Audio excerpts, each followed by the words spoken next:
New York Jets talk on Saturday night stream with Jets Chaos. Where did I come up with that name? It took me so. Let me think about that. What was I going for when I did that? I named the video New York Jets Talk. NY Jets Talk. Saturday night stream, not live. Saturday night stream. I had you going there for a second with Jets Chaos. That's because I'm Jets Chaos. The reason I'm babbling on like this is because I got a lot of complaints about the countdown, the 30 to 29 to 28. People said it was wasting time in their life. So instead of doing that, I did this, which I still would consider wasting time in your life, but maybe not according to that dude. Anyway, here's an old memory, guys. Remember this? I like Hutchinson the best, and I don't think Linderbaum is worth a top 10 pick. Thibodeau slipped, and I am going to grab Thibodeau. The Giants took Khalil Elam. Good for them. Kenyon Green is a guarantee in my mind. He would be such a dream pick right here. Evan Neal is still on the board. I'm not going to pick this now. That 44 pick could be tight end. That 44 pick could be a good linebacker, a good safety. We could drop back one pick and pick up a second rounder for New Orleans. We got options here. All right, let's get started. First of all, I want to welcome into the chat here early and ready to go. It's R&R saying, give me the chaos. I'll try to give you the chaos because I'm feeling a little chaotic. Defense needs to dominate. Yeah, the defense needs to dominate, but the offense needs to play well too. So we need at minimum, the defense we had in the first half against Baltimore. Can you imagine that defense? And imagine our offense, just the way it played in the first half or just overall against Cleveland. And now imagining both those sides of the ball developing because there's a lot of young players and getting to the quarterback on defense and on offense, finding Garrett Wilson more, consistently and Elijah Moore and the running game and having a lead so we get to actually run the ball more and take advantage of the fact that we average over 5 yards a carry. These are the things we need to do. They call it complementary football. Something Greenby would say. He would say, isn't that something? Complementary football. That's what we need. It's called complementary football, and that's what we need. We need both sides of the ball to show up on the same day. And what does that look like if both show up on the same day? What does it look like? Well, what it looks like is we get the ball. Let's say we start off on defense. We get a stop. We get the ball. We put together a drive and score a touchdown.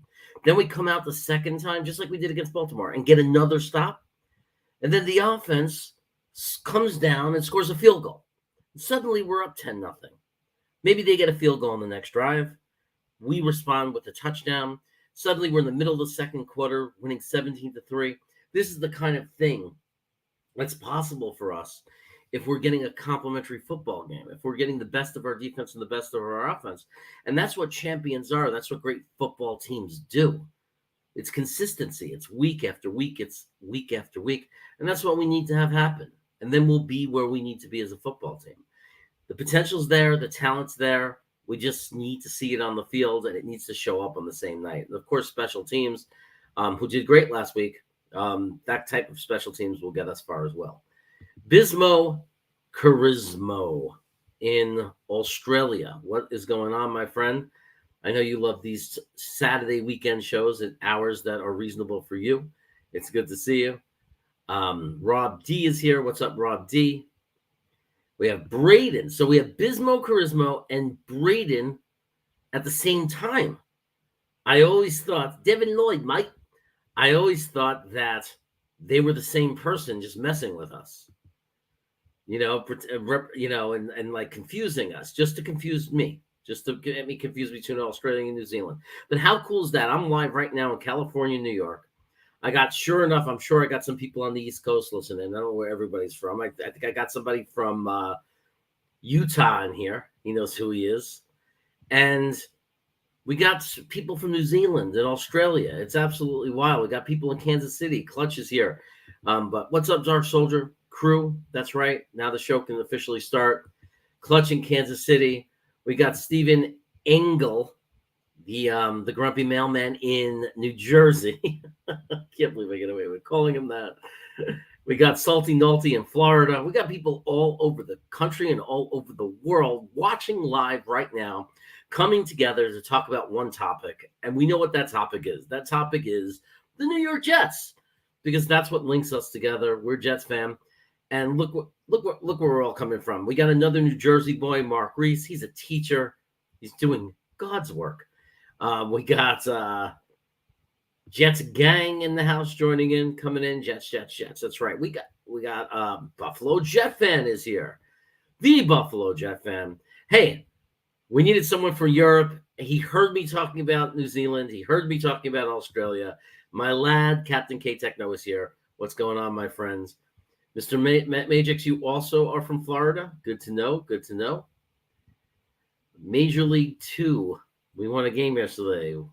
We won one today. If we win one tomorrow, that's called a winning streak. It happened before. We're hoping for a winning streak. That would be nice. GVH, we met last week. We had a good time. Good to see you, brother. JT, what's going on, buddy? Let's go Jets. Absolutely. Hank G is in the house. Buffalo Jet fan is showing. That's the trend.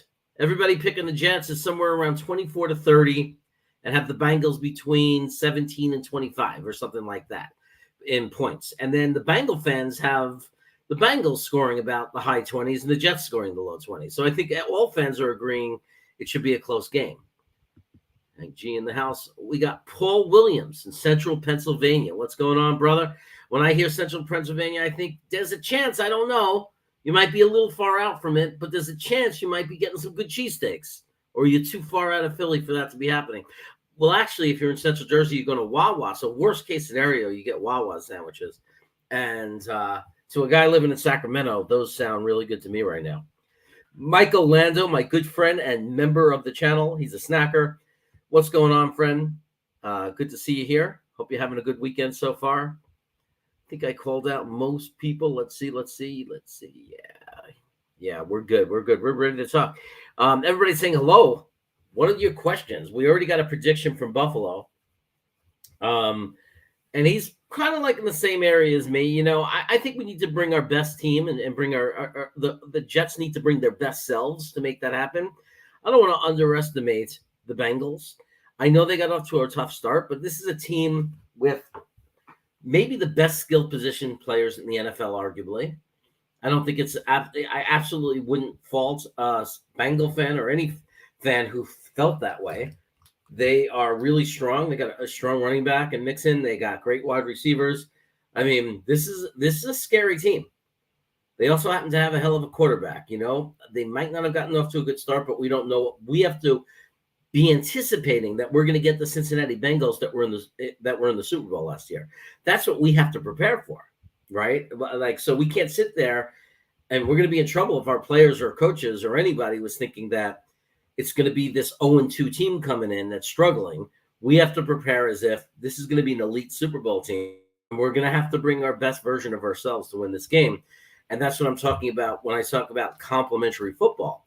We're going to have to come out with our top defense and our top offense. We're going to have to see the best defense we've played, and we're going to have to see the best offense that we've played over this last 19 football games. And that's what it's going to take to put us in this game. We can't take anything for granted.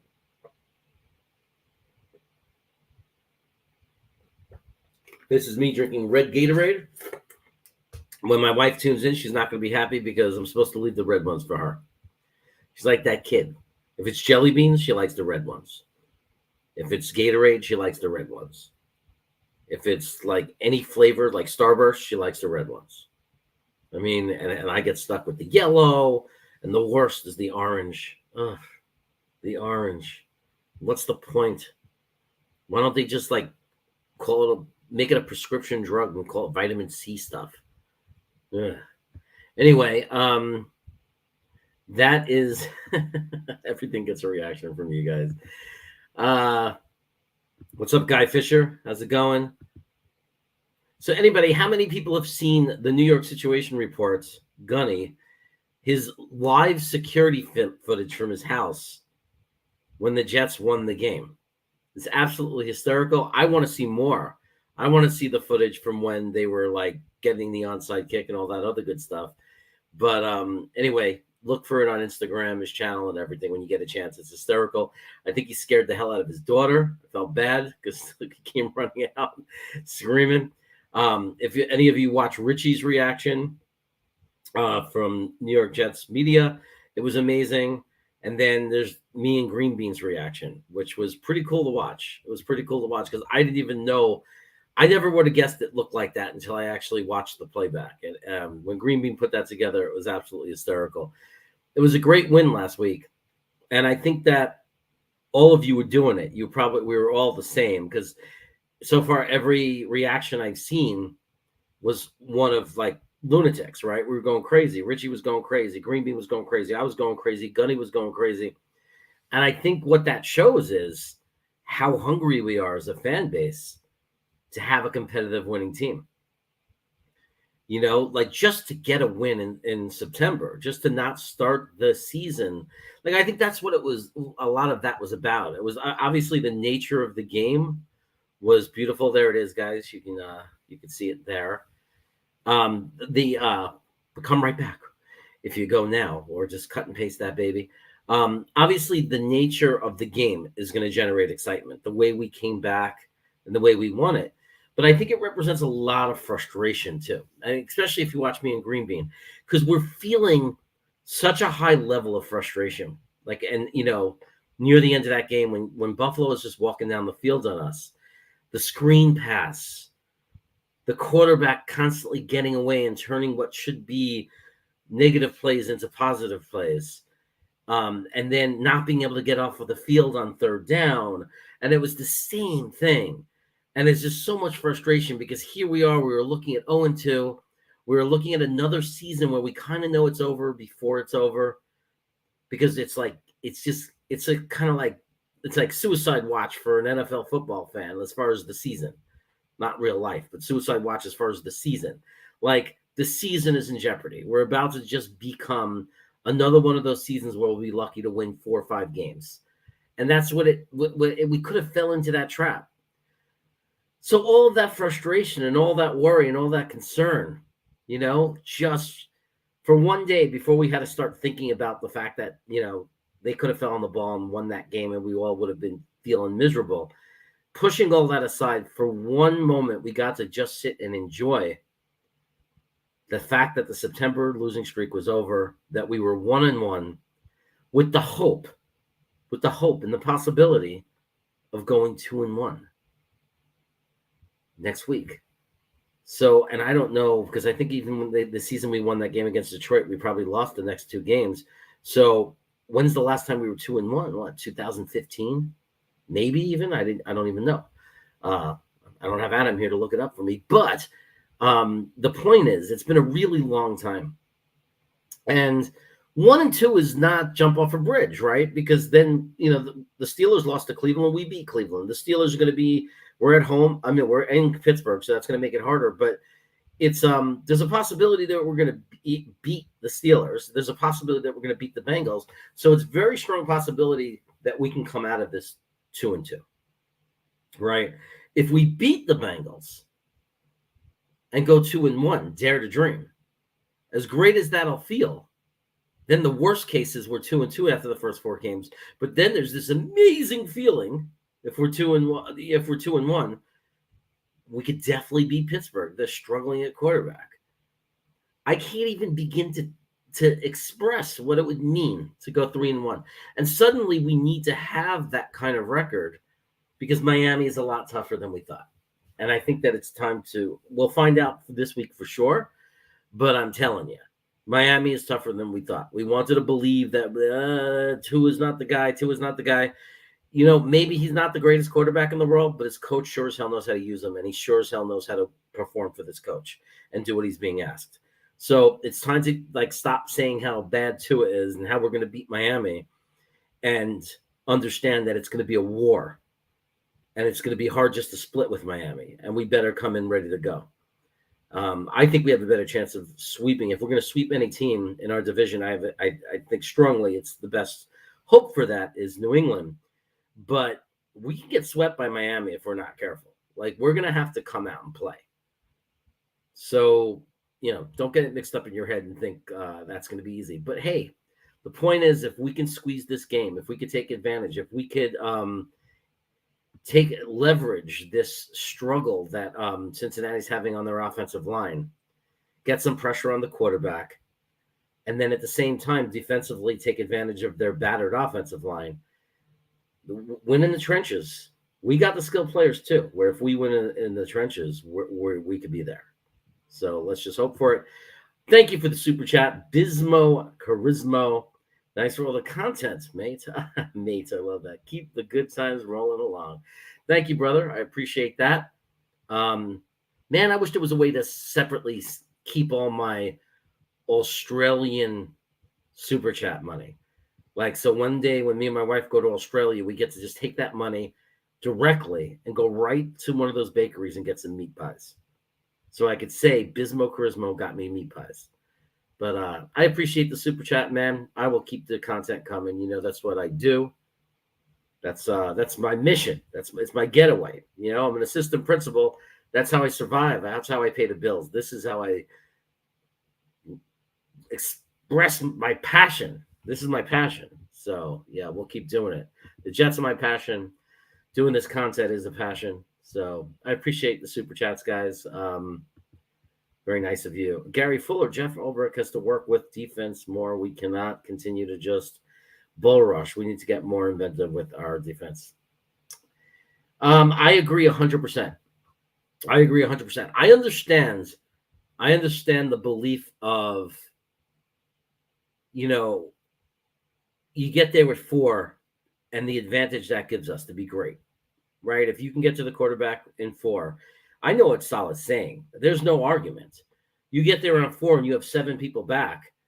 That's an impossible situation for a quarterback. It really is, because you don't get the one-on-ones that you want. You don't get the easy open guys. But the reality is, if we're not getting there to the quarterback, you see the screens, the this, the that. I mean, you have to cover the negative side of the scheme also. You have to recognize, hey, this is not working. What can we do to get an edge now? Because, you have to recognize it. I mean, I agree. Coming with 4 is the best situation possible, but you got to actually make it happen. Mike Galizia in Florida with the $20 super chat. Thank you, my friend. My next hot sauce. I could probably get 2 bottles of hot sauce with that donation, that super chat donation. So thank you. I appreciate it, my friend. Good to see you. And one day maybe we'll see you at a game. You're another one in Florida. We have a lot of guys in Florida. Mike, I hope you're doing well, brother. Good of you to join, man. I appreciate it. And Mike has the dream job, everybody, in case you don't know it. It's one of those jobs you talk about, right? I mean, you imagine yourself in, like being a photographer of beautiful women, like models. So he's got a pretty good job, guys. But hopefully you don't have to work during the game and everything. So I think this might be my first super sticker. Thank you, Guy Fisher, for a super sticker. It doesn't really show up on the screen, but I could look and I could see it over here, like what it looks like. I really appreciate it. Thank you so much. I hope you're enjoying the content, and I appreciate it, guys. It's good stuff. Thank you. The only reason I know what Vegemite is because of that song. He made a Vegemite sandwich. So all I know is that Vegemite sounds like, we have, termites in America. I don't know how people talk about that in other places. So when you say Vegemite, as a kid, that's what always threw me off. I was like, ooh, get the chili willies. I don't know, man. But hey, maybe we get the Jets Vegemite. If they eat Vegemite, will that energize them and give us an advantage in the game? I don't know. What's Green Bean saying? You had the sauce yesterday. So here's the thing. I was going to order sauce, right? My wife is in New York City. And here I am. I'm living the bachelor life. I could eat whatever I want or do whatever I want. And I am thinking, let me get sauce. So I go on to Uber Eats. Because I'm lazy as shit and I don't want to. It's like rush hour. I was just home for work on Friday, and it's over in the next town. It's out of Sacramento, so there's traffic and stuff. So I said, let me just order it. And when I looked it up, there was like a bunch of wing places, and the Buffalo, Wild Wings, the one by us, the one I'm close to, has horrible reviews. Me and my wife have had bad experiences picking up wings there. For some reason, they dry them out there. So but I'm thinking, oh, I don't care. I want to try the sauce, right? So, and then when you're one person and you want to get 10 wings in a combo, and they're such a ripoff, man. They want over $20. It's like for 10 wings. And they don't give you a side. I was like, what the hell's going on here? And then there was this other place called Wing Hut, and I opened it up, and they got this beautiful combo package. And I got myself in the mood for wings, so I did that because they threw in a free order of mozzarella sticks. And as much as I wanted to try sauce, a free order of mozzarella sticks, 2 flavors of wings, 10 wings, mozzarella sticks, and it was a combo package. So I got like a big cup of icy raspberry iced tea. Sorry, guys, I just couldn't pass it up. So maybe next time. But Green Bean, I'm looking forward to hearing your review. So we got Gino Italy, Jet fan. He is hysterical. This kid is so funny. You got to see his new logo, guys. It's hysterical. He's got like an animated picture of himself. It's the best. This kid is hysterical. His partner's pretty funny. They're really good. Check them out. Gino Italy. Good to see you, brother. Let's see here. So, all right. So keep distracting me. Look at this. Another super chat from the Jet Show. Look, this dude is hysterical. He was just on with Gunny, and he did a show on his channel. So type in and search for the Jet Show, SHO. Give this guy a sub. Help get his channel going. He's hysterical. I love his beard. He's another YouTube content provider with the beard. One day we're gonna have you on this show, Jet Show, because I'm already thinking of the intro that I want to give you. Okay, I'll give you one of my famous intros. So we'll definitely hook that up for you.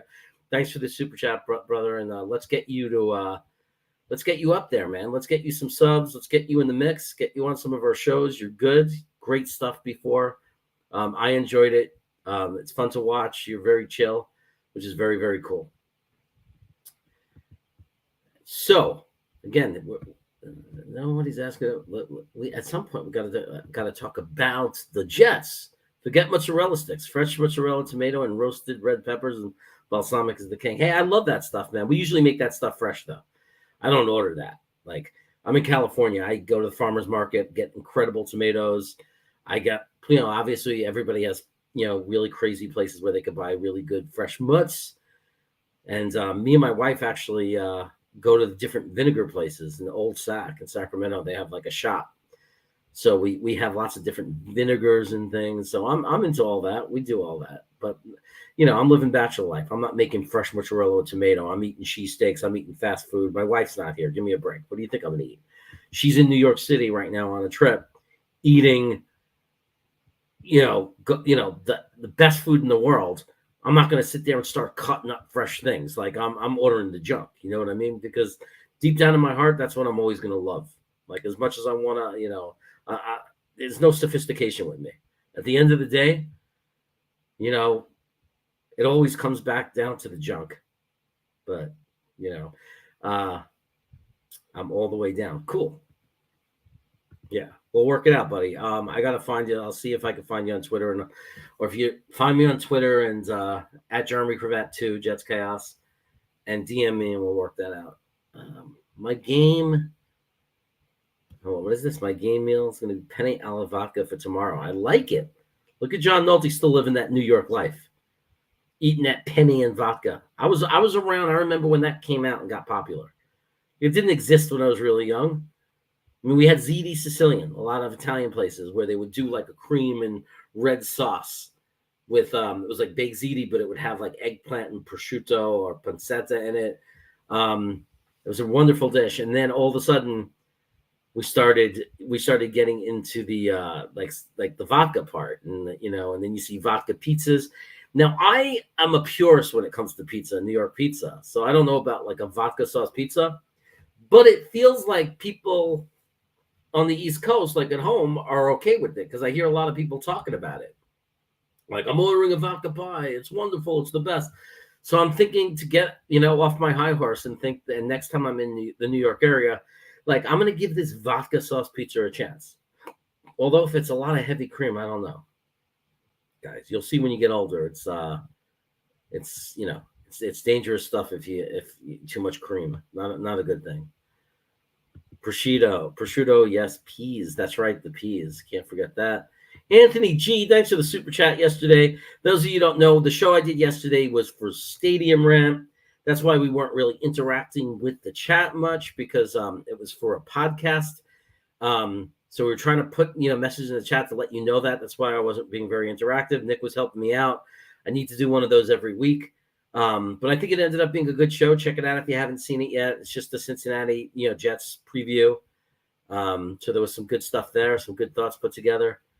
And we had a good time. It's 50 Italian joints down here to find legit vodka sauce. It took you 50 places. I know the feeling, man. Hey, I got pizza downstairs. I just ordered the pie before, living that bachelor life, from the one place in Sacramento. There's a place 35 miles away, which is the best. I mean, it's like a place. It's like being in Brooklyn, but there's a place that's pretty damn good here. So I actually have been just eating pizza all day. Like, I'm alone, so I just got the pie, ate a few slices, and then every hour and a half or so, I pound down another slice. I think I got 3 left. Who did you piss off on YouTube? Your notifications have somewhat dropped off the algorithm. My algorithm has dropped off because honestly, work is very crazy. So I have not been able to make any videos, and YouTube does not like that. So I haven't. When I say videos, there's a difference between these live streams and videos. So because I haven't done pre-recorded videos, I've noticed that. I can't even find myself from my other accounts, and I was getting all pissed. But then I realized that's the way YouTube plays, and the only time I have to do videos, if I was going to make videos, would be on a Saturday, which makes no sense. How do you make YouTube videos for the Jets on Saturday? I mean, as soon as I release the video, by tomorrow, once the game starts, it's an outdated video, right? So eventually, I think after next week, I got a week off. I got some time off, so I think I'm going to make some. I'll try to launch out videos. I'll do what Buffalo does, I'll try to shoot out quick 3 minute little 3 minute shots, make a bunch of them and lay them out every couple of hours and see if I could get back into YouTube's good graces. But work is crazy right now, guys. And sometimes I'm sure you all understand. Just to be straight out honest, my company selected me. I applied. My company offered this a fast track kind of thing, or an opportunity, if you want to be a principal, that was open to deans and vice assistant principals. It was an outside company, an outside party that's running this training, this academy. And I signed up for it. I said, well, I don't know that I want to be a principal, but at the same time, if I decide I want to be a principal, I'm not going to let other people apply and get ahead of me on the line. And I'm not going to have this under my belt. So you always got to equip yourself in case you want to do something. So I applied and I got selected. 4 people in my company got selected to participate in this leadership academy. And I think it's a fast track. I think it gives us a really big advantage, if they're going to go internal and promote people to principal. And it's really got me crazy because it's during the week. They give you tons of homework. So I have that on top of my regular job, which is crazy, right? Being an assistant principal in a school that's trying to transform and do a lot of changing and fixing. So my life is nuts. So it's, doing these shows keep me sane. After work, being able to go on people's shows live, do my show live. But the time to actually make videos has been very, very challenging. So that's what's going on there. Payo time. What's up, my brother? Hope you're well. I'm well. I'm just tired, man. I'm just tired. But I can always count on you to ask a question, right? So, what are your thoughts on the Jets' next 3 games? Well, we already talked about Cincinnati, and I think a lot of people are in agreement. The key thing with Cincinnati is the number one thing is we can't be overconfident, right? We remember, We were a chub away from falling on the ball at the end when he got the first down and not scoring, to losing that game and all feeling like crap and feeling really down and having a lot of anger. But we had a beautiful, wonderful gift that made us feel good. But we still have to remember, people want to jump on this train of Cincinnati's not the same. They stink. Their offensive line is horrible. But we don't know that we're going to get those Bengals. It's only 2 games. This might be the start of the Bengals putting together an 8-game winning streak. So the Bengals game, all I know is we can't worry about who's going to show up. We can't worry about which Bengals team is going to come into that stadium. We have to play a complimentary football game. We have to play just an amazing game on both sides of the ball. We have to have first half defense against Baltimore from the first half of the season, and we have to have first half offense against Cleveland. We're really the whole offense, the last 2 minutes of the game offense, whatever you want to call it, or just what we were in that first half was fine. I know it wasn't a ton of points, but it was great play. It was just, there were long sustained drives, and Cleveland had long drives, so there wasn't a lot of opportunities to score. But we made the most of it, I think. Like we got we did really well, and we kept up with them. We played toe to toe. So if our offense plays really well and our defense plays like it did against that first half in Baltimore, if we play really well on both sides of the ball, we have a chance to win that game. The other thing is, can we win in the trenches? And it looks favorable right now. It looks like we could. It looks like there is a possibility that our offensive line is playing much, already second game played much better. Against a tougher, definitely tougher pass rushers in Cleveland. So the Bengals aren't as tough in pass rushing. So they do have a stout interior defensive line. So we're going to have to work a game plan around that. But AVT looks awesome, and I don't care who he's going up against. I believe in him right now. He's freaking dominating everybody. So that's nice. And you got Lincoln on the other side. So, we just make sure we need to establish and get that running game going. But if we can win the offensive line battle, we definitely could win the defensive line battle. There's no question. This should be the breakout game for them, but we'll see. The next week after that is Pittsburgh. I definitely think we have, it's a very evenly matched game. We are playing in Pittsburgh.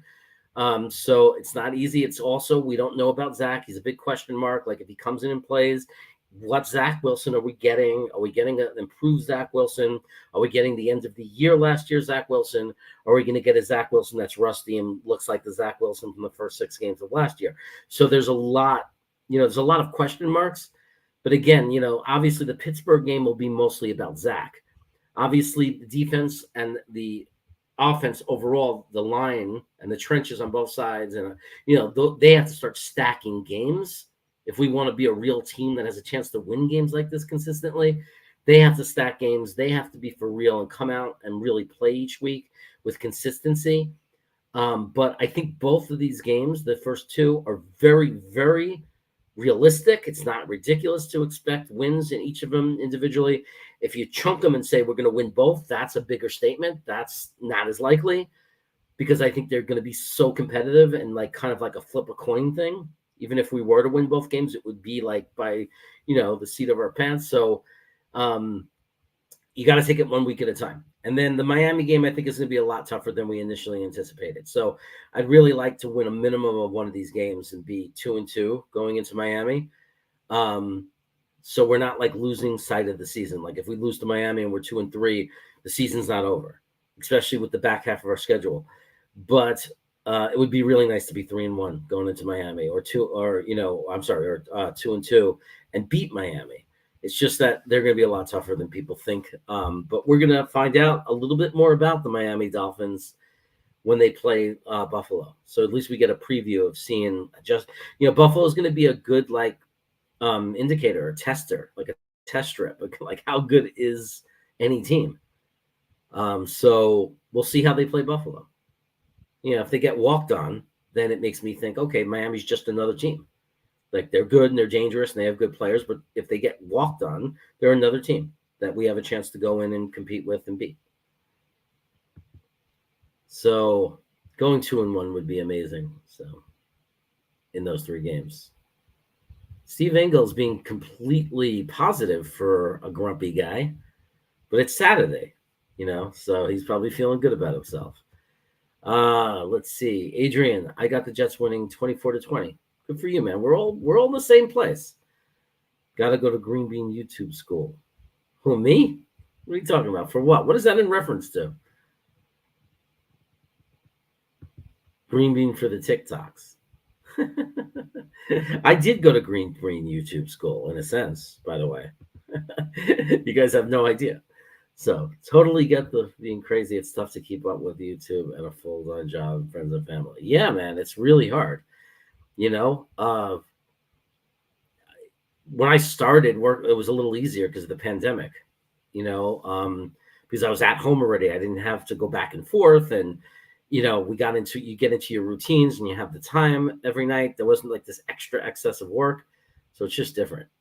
Yeah. Thanks, Anthony. I appreciate that. Yeah. I mean, we'll see if it ever leads to being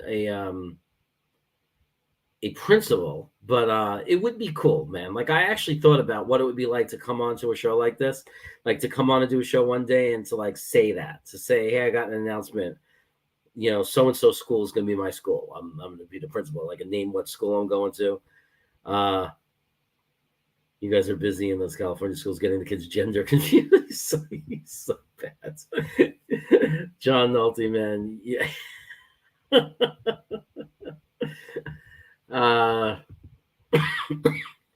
The O-line needs to protect Joe Cool and Flacco.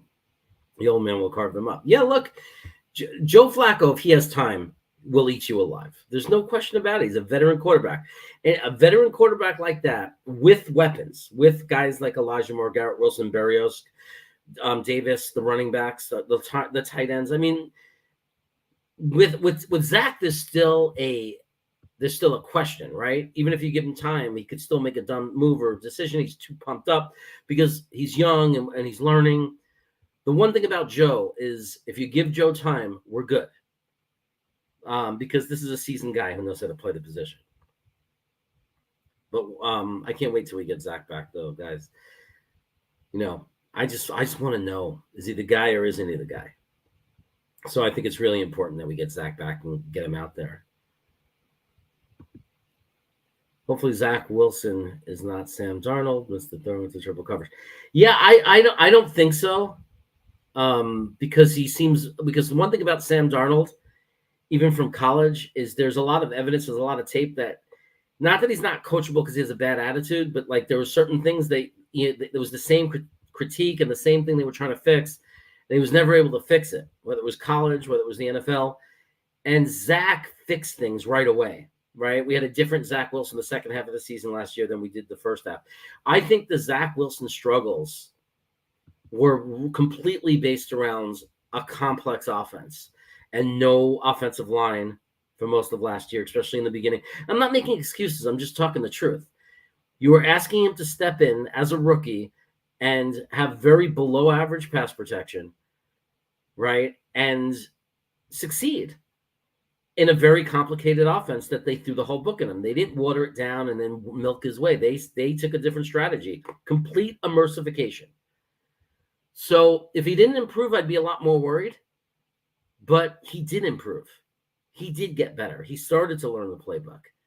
And he was having a good camp this year. He had a better camper. He was reading better, doing a lot more reads, going through the progressions better. There's a lot of positive in this camp this year. So especially towards the end, not the preseason game where he got hurt, but like before that game, towards the end of camp, he started stacking some really good days. It was getting really exciting. So let's see. Let's keep our fingers crossed. We need to hope he's the right guy. Because if he's the right guy, that's the most important position to lock in. We get that quarterback thing box checked. Anywhere we missed in these drafts, any position we've missed on over the next couple of years, we can constantly build and improve. It's not hard. It's like it's the quarterback one is the hard one. Also it'd be nice if JJ pans out and evolves as a great pass rusher, because that's also one we've struggled with. So it'd be nice to get that check boxed. Carl Lawson being great and the JJ evolving and having the young guy for years to come would be a really nice thing. So I would love this week to be the week that our defensive line wakes up and kind of has that explosion. But hell yeah, Miami has a good team. They do. You can hate them all you want, but let's not lie. Principal Skinner, Principal Chaos. Man, that would be the greatest thing. You ever see the movie The Principal? And the guys get him the on his motorcycle. They paint El Principal. How about the Jets Chaos logo on a motorcycle? I'm a little coward. I don't know about riding it. I think I might get one of those little mini motorcycles that teenagers ride that go about 20 miles per hour, but they're really cool. And getting like, imagine the my logo on it. That would be cool. Causing chaos. My real dream would be to have, I want my own lion. Like I want a lion, a full grown male lion that loves me. I raise it from like when it's a little cub. And I just want to walk around Sacramento on my lion. Like literally. Like have it stay outside the bar. I'm okay, lion. I'm going to go in and have a beer now. You wait here. Don't eat anybody. But like just go up to people and people are like, what the hell are you doing? Like I literally come on a lion. And people are like, what the hell are you doing? I'm saying, it's my lion. What are you talking about? It's my lion. It's effective. It's better than a bike. No one's scared of a bike. No one's going to mess with you on your lion. No one's going to try to jack my lion from me. You know what I mean? No traffic when you're on a lion. So here we go. He's always apologizing. You don't have to apologize, my friend, John. You're my friend. You don't have to apologize. I know that you can't always be around. We got busy lives, my friend. I haven't been around to watch your channel as much as I want to. And I have 4 fantasy teams and I need help with them because I'm not doing good in some of my leagues. I'm not doing in the league I'm in with you. My other one's 2-0. I have undefeated leagues where I'm winning and I have leagues where I'm losing. In your league, I'm losing, but that's because of bad luck. Sorry, I haven't been around. Great win last week. Really excited for tomorrow's game. 27-14 Jets. Okay, you have it even more of a blowout. Jet fans are funny. I love that prediction, but you got to admit it's funny. 27-14. I hope so, brother. Oh wait, Jeff Lynn. I remember the light show. Fire. I missed the part of that. You guys are having a conversation that I am not kept up with. Sean McAteer, what's up, my brother? Sean McAteer, for those of you who don't know, he's one of 4 or 3 McAteers, I always say. He's one of 3 McAteers. And he defends the land of Temecula. The land of Temecula. Temecula is about 25 miles north of San Diego or 30 miles north of San Diego. It's a wonderful valley with because you can play cards, poker, casinos, and they have tons of wineries and now breweries. I don't know if my wife is into it, but I kind of had, I have this thing about like retiring in Temecula. One of my really good friends, Mark, lives in Temecula. He has a beautiful house there. And every time I visit him, I'm like, I could just live this life. But anyway, keep protecting Temecula, Sean. Trying to get my beard like yours. I might shave everything but the front part here and get it really long and try to, compete with you on the coolness of the beard. How many edibles did you eat earlier? I did not eat any edibles. No edibles. I am totally sober. Snacks high right now. No, I'm not. I'm not. I don't know why you think I am. Because I'm totally like when I am. I'm unable to complete a full sentence when I have those peppermint patties. Walk down the street with a couple of. I guess that's the closest thing. A couple of what? Kangles. What the hell are Kangles? Are you talking about bangles?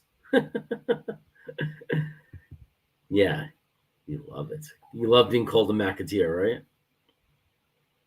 Now, Snacks will always be honest about that kind of stuff, guys. No, I'm totally straight. Last night I went to a friend's house and we had fun and we were drinking a lot and having a good time and we were kind of like just wanted to be with his dog. My friend's dog is like on his last, day maybe. I don't even know if he's still going. I got to call and check.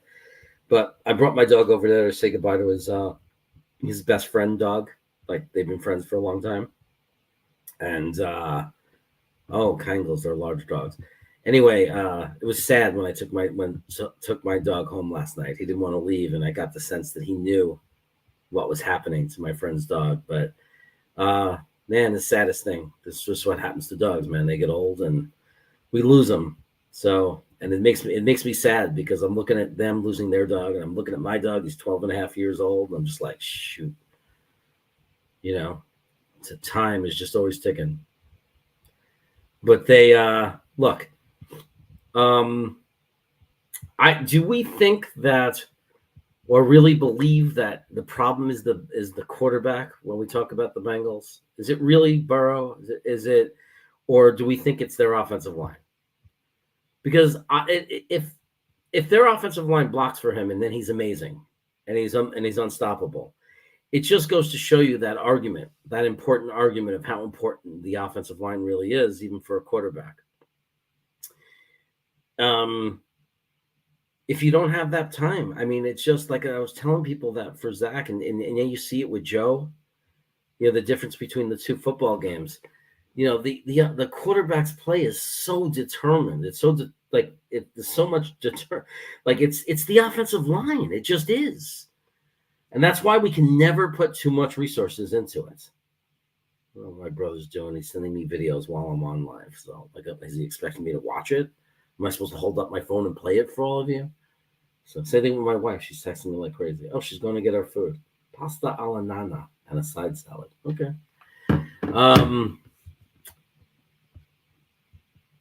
You're saying hopefully their O-line is the problem for sure. But our offensive line played better last week, right? So that's what we're talking about being like complementary football. Like we could break it down by offense and defense and special teams, or you could break it down by the offensive line, the receivers, the quarterback, the running backs, and everybody being on their game. Whatever it is, it's such a team sport. Everything is interconnected to everything else. Like everything is completely interconnected. So you don't want to break down anywhere. And when you're playing games against teams that are more experienced at winning than you are, and you're trying to build up as a team, a lot of times to get these wins, we're not going to be able to afford one of them not working.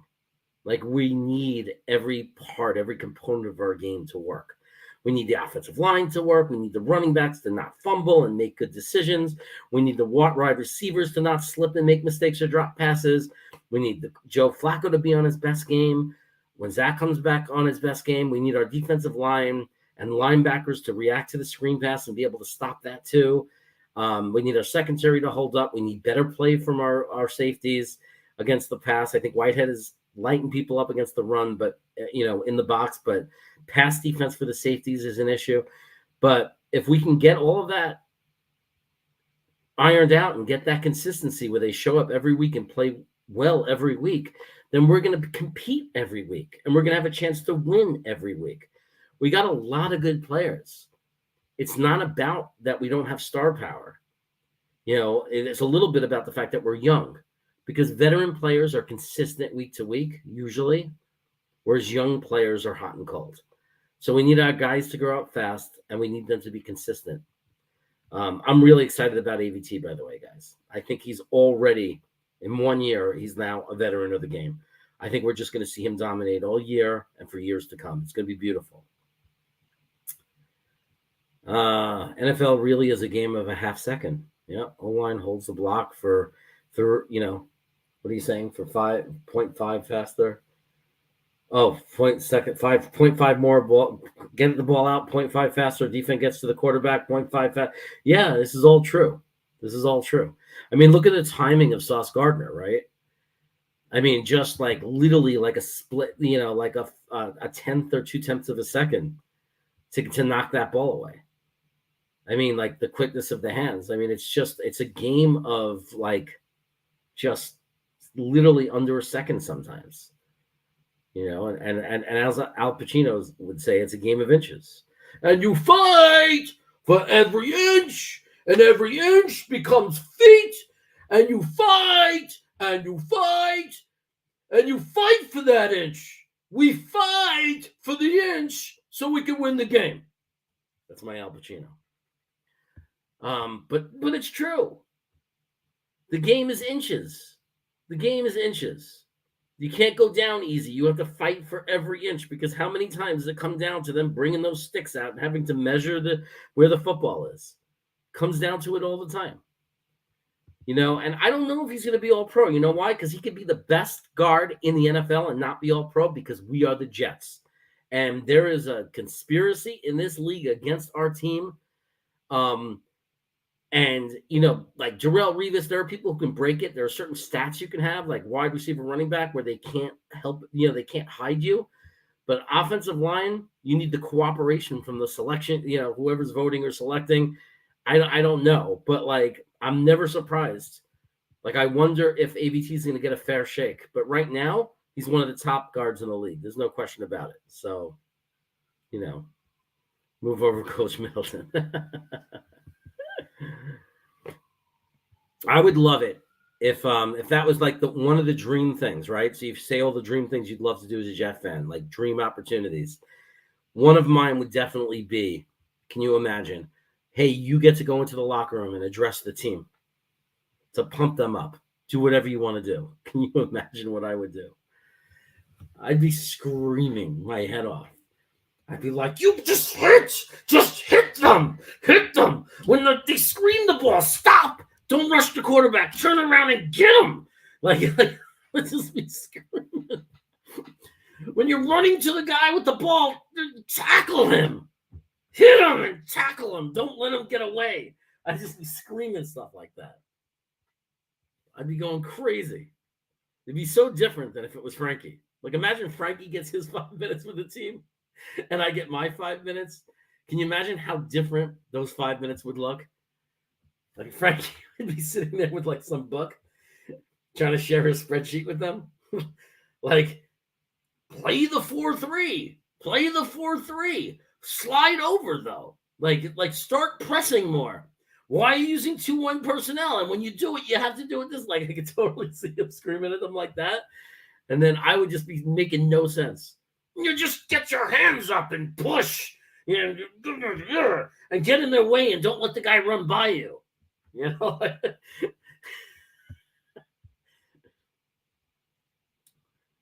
Yeah, Frankie's the Ross Perot of Jets YouTube. That's great. He is. How much do things change when Zach comes back? Is it faster? Do you play? Does he go back to slinging it to Davis and Moore? Or, and if speaking of Frankie, we were actually both on this train. We were both talking about this. The plays can vary. Like the Jets have the ability, like everybody thinks Zach is just locked in on Corey Davis. Well, remember, it wasn't that he was locked on Corey Davis. He was locked on the first progression, right? Whoever the number one receiver is for that game, the guy you're looking at first, or if it was Corey Davis, then it was like if Corey Davis was 1 or 2, maybe he was not giving the first guy in the read the right amount of time because he was rushing to get to Corey Davis in the progression. Whichever way it was, the way to resolve that, and the way I think the thing that Zach is practicing is to go through his progressions in a rhythm, right? And it doesn't matter who the players are. So the Jets want and notice that Elijah's getting open a lot, right? Let's say, Cincinnati saw what Garrett Wilson did. We're not going to double cover. And let's say they're not double covering or focused on Elijah now. Their standard defense, because we got too many weapons to double team anyone. And they notice Elijah's getting a lot of space. They could call plays, and it's probably an identical play. There might be a play where everyone runs the same route, but one version of that play, Corey Davis is the number one in the progression, right? Same play could be jump off to the running back right from the beginning, give them a fake look, and like where they think it's, keep them guessing. So they can. That's why they have 1,500 plays or whatever it is, because you can have the same exact plays, but the progression is different. Where the quarterback looks is different, right? So you can call plays to. That's why we want him in the box, LaFleur, because we want him to see everything, and say, "Hey, they're not keying on Elijah. Elijah is killing them on the inside, and we're not getting there." Right? Zach or Joe, whatever it is, has already thrown the ball. Or he's already scrambling, already under pressure. We need to change the play and move them up in the progression. So the first place he's looking on that snap when he drops back is he goes right to Elijah because we know Elijah's open. Well, it's the same kind of thing. So I think that you go in with a game plan of, I don't think you know exactly who you're going to throw to all game because you don't know what the defense is going to do. You have to come in prepared, though, to make more adjustments. And I think to make it easier on Zach, possibly, this is just a theory, there's no facts in this, but there may have been, to make it easier on Zach, because he was new and he didn't have a full offseason, is they may have been calling all their plays where Corey Davis was number one for the most part.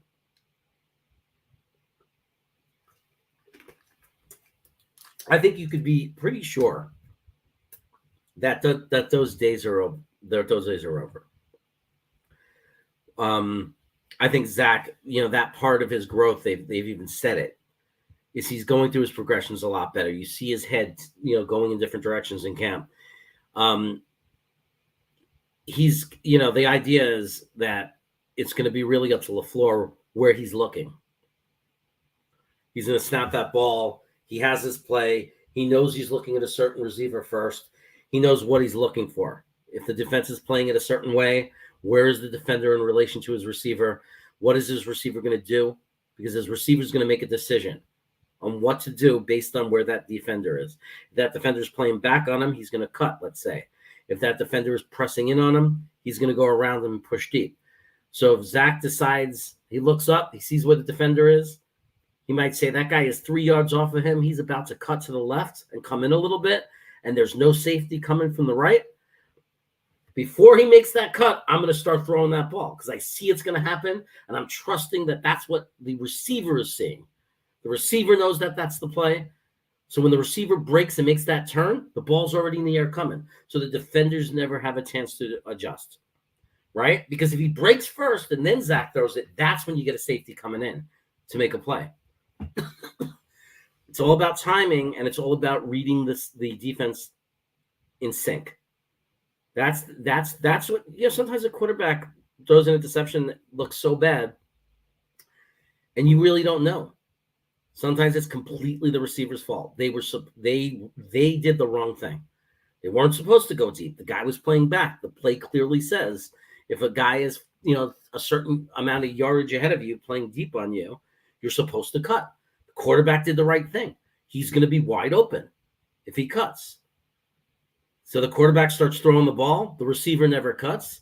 The ball floats past where it was supposed to go. A safety comes over sometimes and gets it. Sometimes it goes to the ground. We're cursing the quarterback. You do it to no one. What the hell are you doing? Oh, man. Not the quarterback's fault. Not the quarterback's fault. So those are the kind of things where you say, how does Elijah get better? What makes a receiver better year 2, year 3? There's a percentage of the time the receivers do the right thing. No receiver is perfect. So those kind of things improve. Like the percentage of time the receiver reads the defense correctly and runs the route the right way. So we'll see. But, me and Frankie struck gold, I think. I was watching his show. I put it in the chat. He agreed. We were talking about it. He talked about it a lot, about calling plays that had Garrett Wilson higher up in the progression, and it happened. It was like literally we talked about it. For anybody who was listening to Frankie last week on Sunday morning, it literally happened the way we said it had to happen. I asked the question. I said, Frankie, can we change the plays to move the guys up in the progression like Garrett Wilson? And he said, Jeremy, we don't have to change the plays. We just have to call the plays that have Garrett Wilson high in the progression. And that's what we saw. It actually happened. So it's interesting that we all thought of it, and the Browns certainly didn't, because they were not ready for Garrett. Zach Wilson mobility means nothing. He'll just run around and get sacked like Burrow. Well, the Zach mobility. Okay, so let's be really clear about there's different kinds of mobility, right? You have a guy like Michael Vick where you could literally call a running play. Lamar Jackson, even Josh Allen sometimes, which I think they're nuts. They're nuts to call running plays with their quarterback. Nuts. I don't care. You got to preserve your franchise's career. But anyway, that aside, there's different types of running quarterbacks. Zach Wilson's mobility is not call running plays for Zach Wilson. It's not first option or what we want to see is Zach Wilson running. Zach Wilson's mobility has to do with buying more time if he needs it, being able to roll and throw during the roll, which he's able to do as well as any quarterback in the NFL, and escapability. When a play completely breaks down And how many times have we had it to us? We completely break down their play. We win on defense, but their quarterback scrambles for 15 yards. Well, Zach is elite at that. He's elite. He's excellent at it. He's so good at it. He was great in college, and we saw flashes of it in the NFL. We saw him get that running touchdown against Jacksonville. It wasn't the only good run he had. He has great senses. Like, he can sense when guys are behind him. He can sense when the pocket's collapsing, and he has great and elite escapability. That's as far as I ever want his mobility to be. We do not want designed running plays for Zach Wilson. And that's not what they're going for, because you could see, if you look at the scheme and you look at the way the Jets are playing, when Zach Wilson was in, they are doing everything they can to develop him as a pocket passer. They want the mobility to be a bonus, but they want him to be a star pocket passer. They want him to be as good as anyone in the league. And that's what makes a great quarterback, in my opinion, most of the time, right? In the majority of the time when you have a great quarterback, the mobility is a bonus, like Steve Young, bonus. Paul Romo was good at it. What was it? Tony Romo was good at that, right? Pocket passer, good escapability, good scrambler when he had a scramble. So Zach is really special at that. But if he doesn't develop as a pocket passer, it doesn't matter. He's done. He's done. Like, he has to become an elite or great pocket passer. And then all those other intangibles, the ability to run and throw on the run, the underhand, the sidearm, all those things, that's the only way it means anything. If he's not a good pocket passer, all those other intangibles mean nothing. He won't make it in this league. So, and believe me, it's not about talent. It's all about IQ. It's all about processing speed. So let's just hope he develops and evolves, and let's hope that we're all patient enough with him and we don't give up on him too soon. So I know people are like, you have to understand, Flacco, we know, is there if you give him time, but his athletic ability is limited. And his time left in the NFL is limited. We need a quarterback for years to come. We can't think one season at a time. So it's and what I love is that the players are willing to, they'll play for, that's the kind of locker room culture we have. They're going to play for whoever we put in there. Like, they love their guys. So when Zach comes back, they're going to play hard for him. When Joe's in there, they're going to play hard for him. If we put Mike White in, they're going to play hard for him. There's no controversy there. They believe in each other. It's a good thing. But, yeah, I mean, I like what Anthony's saying. What Anthony's saying is unfortunately true. If Zach is a bust, it's still not Flacco's team. They're going to bust. They'll bust with Zach all season long. They'll bust with him they'll lose with him all season long, because they're going to be looking to see, is he going to get better? Is he going to get better? Because they have to know. As a franchise, it's like, it's a balance. It's not one or the other. Yes, you got to care about the season and you want to win every game you can, but you cannot just ignore the future, especially with a young team. It's a balance, right? And part of that balance is, we can't put ourselves in a position where next year we still don't know about Zach because we gave him 2 games and said, oh, Flacco's better. And now we have a 38-year-old coming back next year. And still a Zach Wilson we know nothing about because we didn't give him more than 2 games. So it's just, it's not even worth talking about. You could be your opinion. I don't think Zach's the right guy. I wish they would just go with Joe and then draft somebody else. You could have that opinion, fine. I don't know where you're getting it, because I don't know how you could know he's not the guy. That's a 1 year. That's crazy to me, but you could have that opinion. But the reality is, no matter what your opinion is, let's talk about facts. The Jets are not benching Zach Wilson. They're not. Unless he has a horrible attitude, or unless he's like a Josh Rosen or something. They're not. When he's healthy, he's coming back. I don't care if Flacco throws 5 touchdowns this week and throws for 400 yards. It doesn't matter. If he's healthy, Zach is playing. Because we're not just playing for this season. They're building a team. They want to build a franchise that can compete year after year after year. And to do that, you need to establish a quarterback. You need to have a quarterback to do that. So it doesn't matter. everybody out there, you're entitled. You could hate Zach Wilson and say he stinks. And one day you might be proven right, and then we're going to have to draft someone else. But they're not going to pull him and use Joe Flacco. They're not. It's shown that they're not that team. There are certain teams that will play. They put everything into each year. And you know where that got us? No Super Bowls in over 50 years. That's what that got us. How many guys did we have come in here and try to do that? 2015, let's sign this wide receiver and that wide receiver. Let's give Le'Veon Bell a huge contract. They ignore the fact that our team sucks and think that by bringing in this running back, that's going to change our fortune. Like you're going to build a team with a good running back. It's the worst and most untrue and most proven thing that fails. You have to build an offensive line, a defensive line. You have to find and develop a young quarterback, and you have to find the right quarterback. We don't know if it's Zach or not, but you're not going to do it by sticking in a 37-year-old quarterback. That's not how it is. Now, one day, that's not to say if the Jets were further along and ready to go, and Zach got hurt in the playoffs and Joe comes in, he's a great backup to have, and that's why he's there. He could win the game. But you don't plan a future around him. You don't plan the future around a guy who's not going to be in the league that much longer. You just don't. So it's just not going to happen. I mean, and I'm not saying it's impossible. Maybe Flacco will be great for the next 10 years. Maybe he'll go somewhere else and we'll look stupid. I'm just talking facts. That's not how Saleh thinks, and that's not how Joe Douglas thinks. They believe in this kid.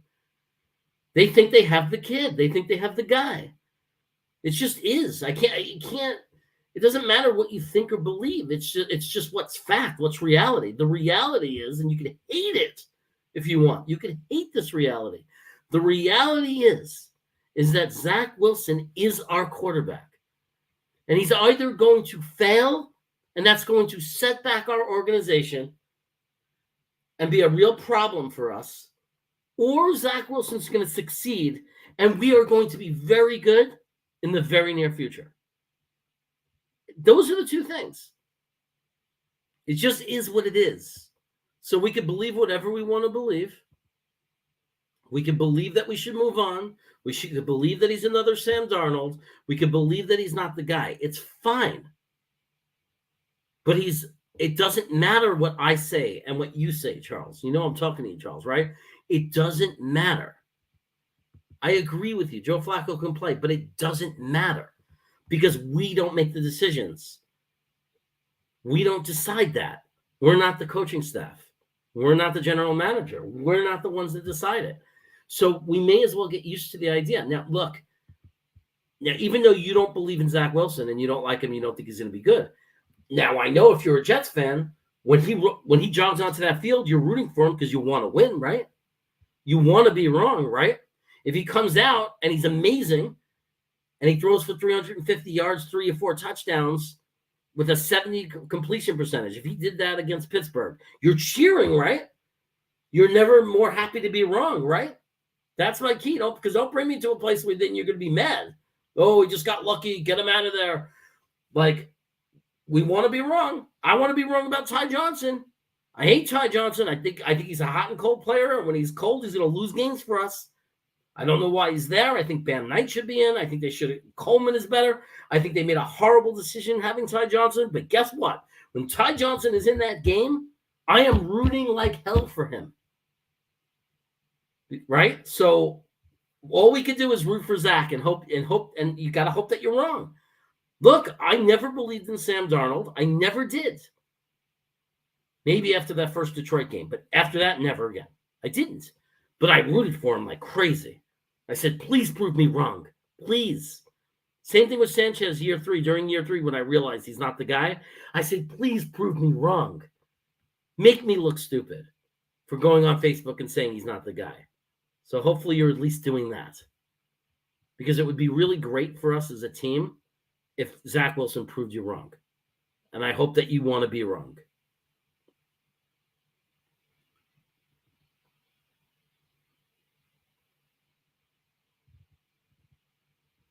It's so funny that we'd say that some of the things you're saying. I'm turning red. It's like I don't know. Are you a former scout, Charles? Because you're saying his mechanics are bad. I just don't get that. His mechanics are not bad. They're not bad. He needs a little footwork like every other young player that's 22 years old.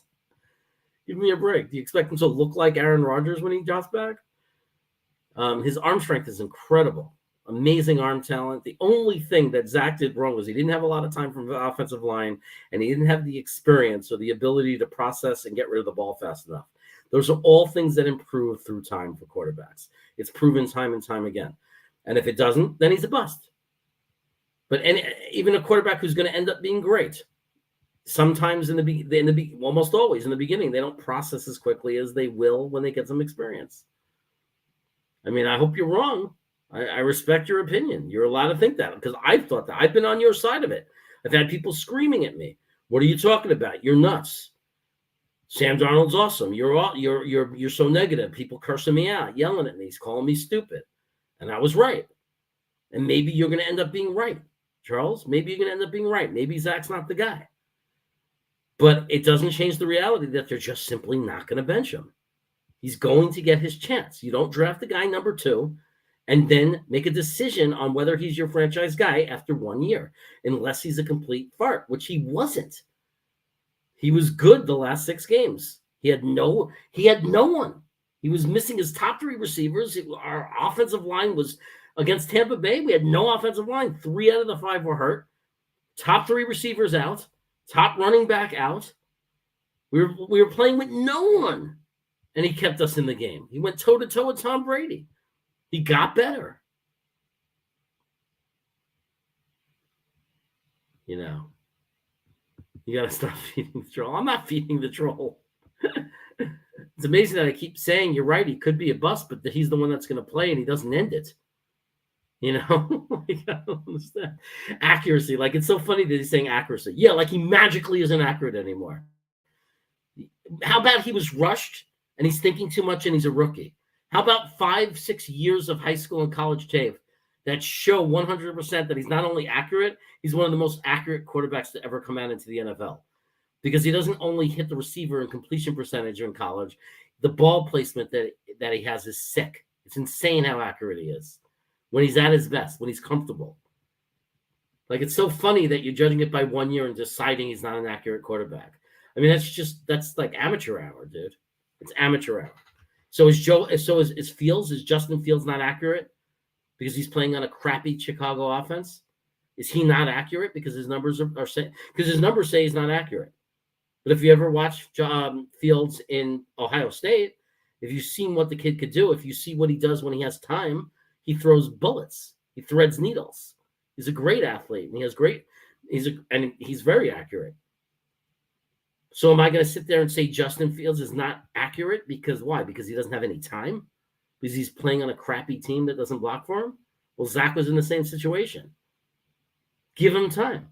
If Zach has a 55% pass completion after his 3rd year, I'll finally wave the white flag and say something went wrong. He couldn't adjust to the NFL, and he's not accurate anymore.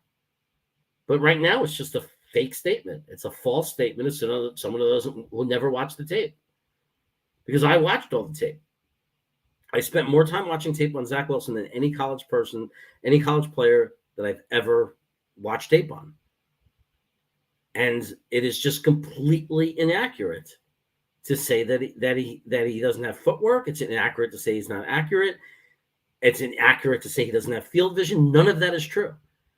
He's struggling with that in the NFL because he had very bad pass protection and he's very overwhelmed by the playbook. And it's normal for a rookie. It happens all the time. It happens all the time. But if you actually have any faith in your coaching staff at all, they're super confident. They don't flinch. They're like, oh, no, he's great. The players say it too. They're saying he's great. He's learning. So I was expecting Elijah to get catches this game.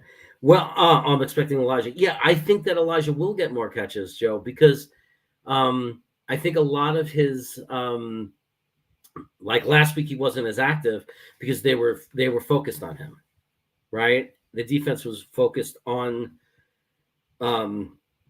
Elijah as the main threat. And I don't think that there's any chance that Cincinnati is not watching the tape, They saw what Garrett Wilson can do. They saw what he did.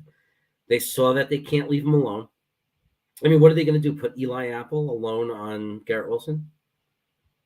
You know what I mean? Like, what are they going to do? So if they key Garrett Wilson, then they have to leave Elijah. That's what makes us dangerous. That's like the strength of the team. The strength of the team is that, and that's why you need multiple weapons, right? To pull, so you can't just key on stopping one guy. So let them stop. You know, if they decide, hey, we're going to stop Elijah Moore, we're not going to let him do crap today. Fine. We'll kill you with Garrett Wilson. We'll kill you with Corey Davis. We'll kill you with Conklin, Ruckert, also come in. We'll kill you another way. Like, the idea is, just like we say we want to get to the quarterback with 4 guys, like get there with 4. It's the same thing on offense with having multiple receivers. It's like forcing them to play straight up defense, not coming in with one weapon that they can key on, shut down, and then you're done.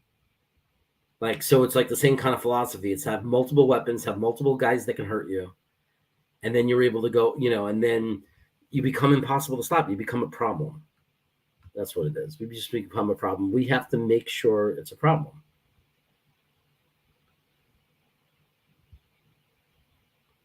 Yeah. Anyway, coming out of college game, let's slow down. Yeah, I mean, look, it's like I've seen it. I mean, John, guys like you and me have been around a really long time, and we've seen plenty of. We come from an era where quarterbacks literally sat on the sideline for 1 or even 2 seasons before they even took snaps. It didn't matter when you were drafted. Quarterbacks would literally. It was very common for quarterbacks. Dan Marino didn't start the season his rookie year as the quarterback. He came in when there was an injury. It was against the Jets. And on that same day that Marino broke out and took over for Miami was the same game that Al Toon broke out. And we discovered we had a great wide receiver in Al Toon. But we've been around long enough to know, yes, some quarterbacks come into the league and they're great from game 1. And some great quarterbacks were not great from game 1. Patrick Mahomes didn't play his first season. Then he came out of the gates swinging. Aaron Rodgers, what did he sit 2-3 years? I mean, he had time to develop and learn the playbook. When Aaron Rodgers started playing for Green Bay, he knew the playbook. He had 3 off seasons. He knew the playbook inside out. He practiced it every day. All through camp, all through the season and practices. He wasn't playing. Brett Favre was there, but he was practicing the same playbook. So when he came in, he knew the playbook. He knew where to look. He knew where guys were. He had 3 years of experience going up against his own defense and the scrimmages and exhibition games. He was ready. He was ready to go. Zach Wilson came in, and he was drafted him, and 3 or 4 months later was out there with no protection. Guys coming at him. But you think that you're the same guy? Do you think mechanics are going to look good or your accuracy is going to look good when you snap the ball in under 2 seconds? Big men are running at you to kill you? Give me a break. Give me a break as a human being. Like you got to let's just be somewhat reasonable with what your expectations are. If he doesn't improve, he's gone. Agreed. It's like it is what it is. But, I mean, it just is what it is. Ronald Perry, what's going on, brother? Good to see you here.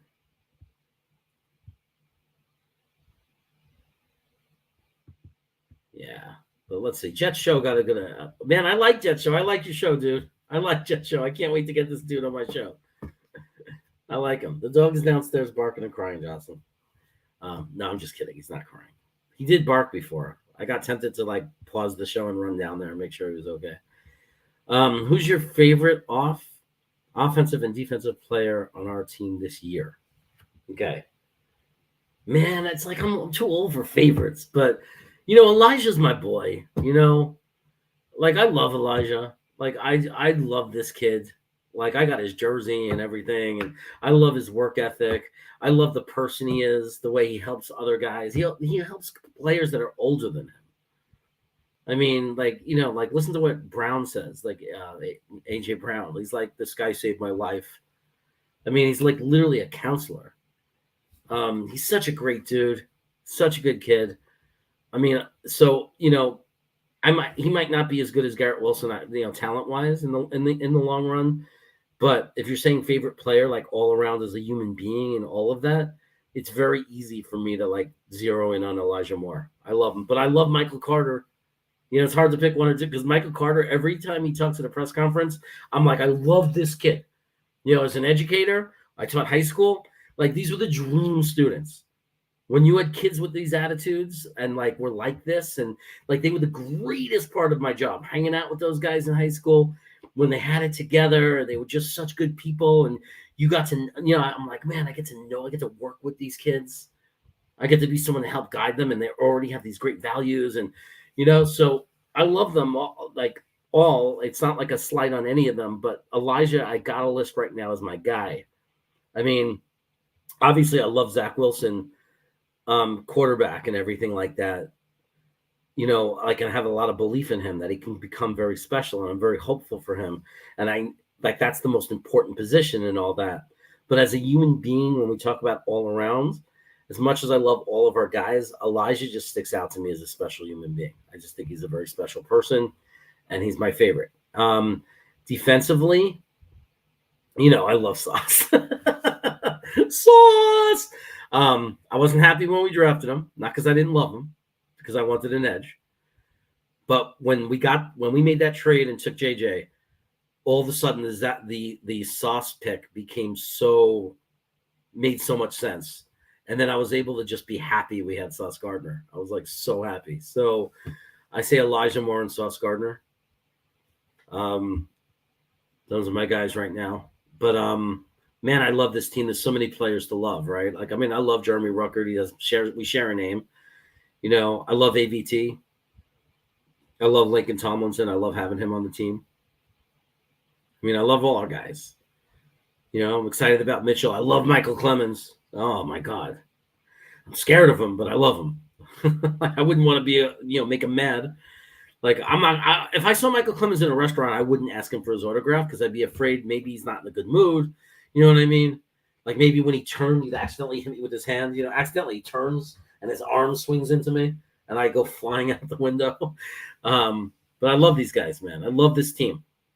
I love this team. I haven't loved this team since the mid '80s.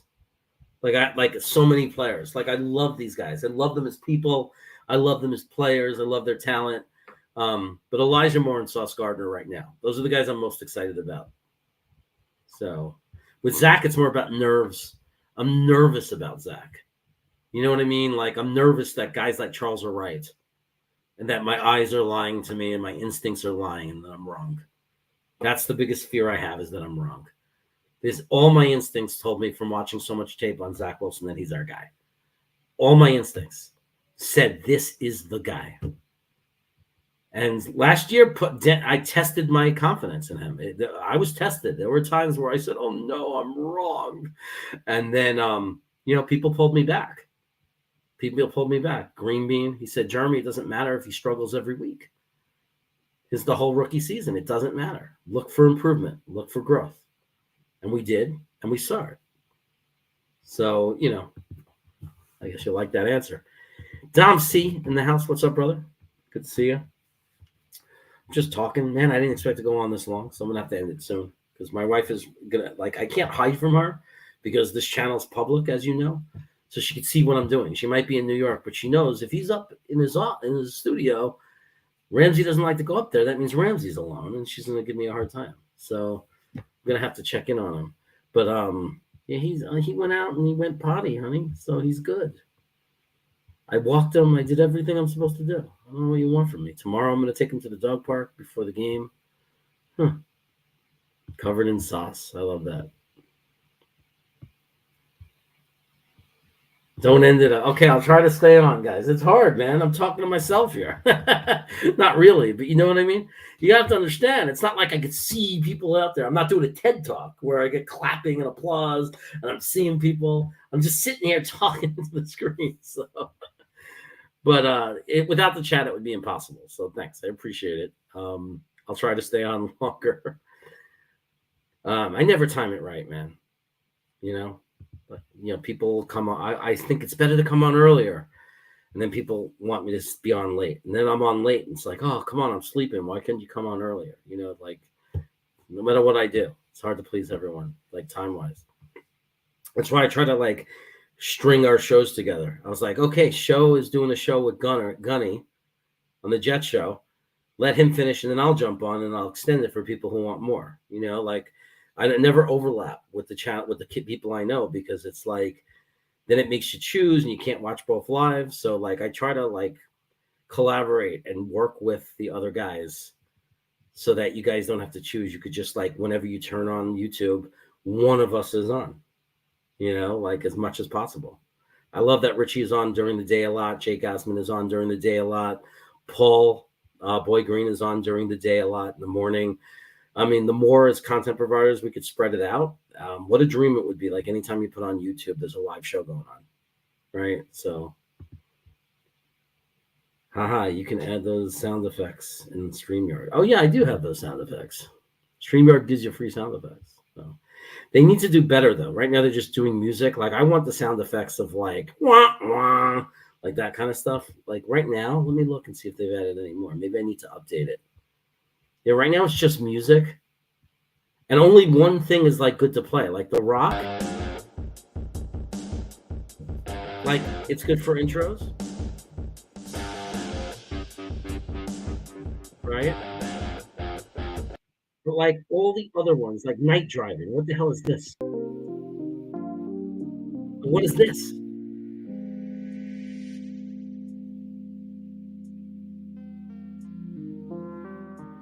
I mean, maybe if you're passing a bong around, I can see Jet Show. Yeah, man. Pass me that bong. Yeah. All right. I like it. Well, let's see that. See, that's just weird. That's called lo-fi. Just weird. Into space. Like, what the hell is this? What are we gonna use this for? Then there's one called Feed the Ducks. I'm not kidding. It's called Feed the Ducks.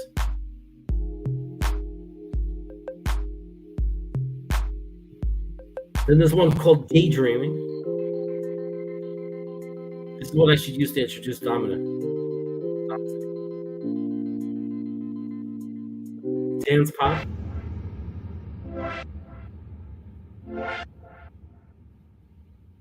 Yeah, the one I use for the intros is The Rock. The only one that's even usable.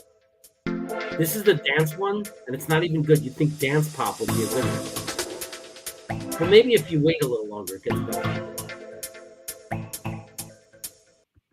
Anyway. That's acoustic. Nah, it's crap, man. It's all crap. Yeah. It's 11 o'clock Eastern. I may fall asleep. I do that when it stays on. That one stays on too long. Yeah, a lot of people are like, I gotta go to bed, man. Like, so many of my guests too, they're like in the back room saying, we gotta end this. I'm tired. What's funny is mostly they're usually 3 hours ahead of me, but I'm the wimp. I'm the one that gets tired because I get up so early in the morning. So when I get to like 9 p.m., I'm like, I should be getting ready for bed right now, like during the week.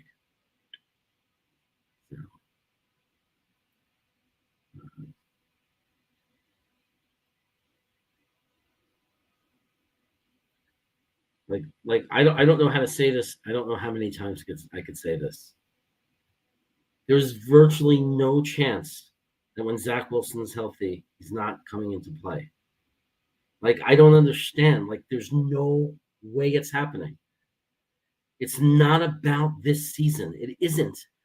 Maybe if it was a gun to the head, you have to beat Pittsburgh, otherwise you die, Coach Saleh. Maybe he goes with Joe Flacco. I don't know. I don't know what he thinks, what's going on in his head, who he really believes gives him the best chance to win. But that's not it. That's not our team. That's losers. Losers think like that. We haven't won a Super Bowl in 50 years because of losers like that, thinking that stupid way, that it's only about this season. Joe Flacco gives us the best chance of winning. We should stick with him. That's stupid. And it's dumb. And it's why we don't have a Super Bowl in 50 years. Because Joe Flacco has a ceiling, and we know exactly what that ceiling is. Whereas Zach Wilson does not have a ceiling. We don't know what it is. We have to find out who Zach Wilson is. It's enough. We got to get rid of the nonsense. I mean, it's just so stupid. I mean, think. Telling you the answer. It's like, how can you argue with that logic? It just doesn't make any sense. Yeah, why was San Francisco using Trey Lance? They were using Trey Lance not because gave him a better chance to win, because they believed that Jimmy G wasn't the answer to make them a Super Bowl contender every year. They believed that Trey Lance was going to put them over the top and make them a dominating team, but they need to ride out his rookie years, his first couple of years. It's just a fact. Have you ever watched football? Have you ever been a fan of the NFL? It's like you don't always you don't draft a quarterback in college and they come in a star. So right away, and you know what? Fields might not be good, or he might become a star quarterback. I don't know if you ever watched Fields play, but man, when they give him time or he's had his games, he looks pretty good to me, just like Zach. Stop feeding the troll cow. Stop. Kurt Warner had to sit for Eli, and Eli stunk his rookie year. Giants correctly looked at the future. Yeah, that's what winning teams do. I'm so glad they don't listen to the fans. If they listen to the fans, and that's what it's like. It's like we listen to the fans. That's why we haven't won a Super Bowl in 50 years, because it feels like this team has been run by fans. Get Le'Veon Bell. How about getting a guy who could block for a guy like Le'Veon Bell? You think? We had no offensive line. Let's get Le'Veon Bell. What is stupidity? That's not how you build a team. You got to try out your young quarterback. You got to develop a young quarterback, and you keep trying until you get it right. You don't put a 38-year-old in and think that's your future. Especially a guy who couldn't make it. I mean, he got cut he was let go. That Baltimore moved on. Then he went to Cincinnati or Denver, and he didn't work out there. The guy, even with this win, is 3-13 as a starter in his last 16 starts. Like, knock it off with this Flacco crap. It's not the future. Come on, we gotta. I mean, let's at least. What does Frankie say? Gripe intelligently. Gripe intelligently. Stop with the nonsense. What do you think we will be? What do you think will be inactive tomorrow? Does Huff, Bryce Hall play? I think for this quarterback, it should be Huff, but I don't know.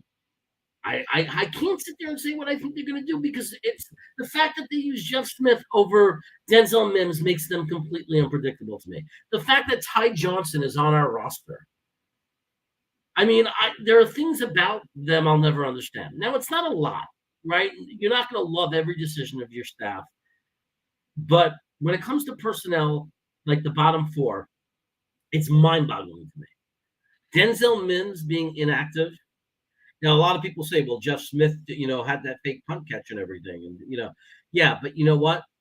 Mims could have been in that play too, and he would have had it too, because guess what? He runs a 4-3.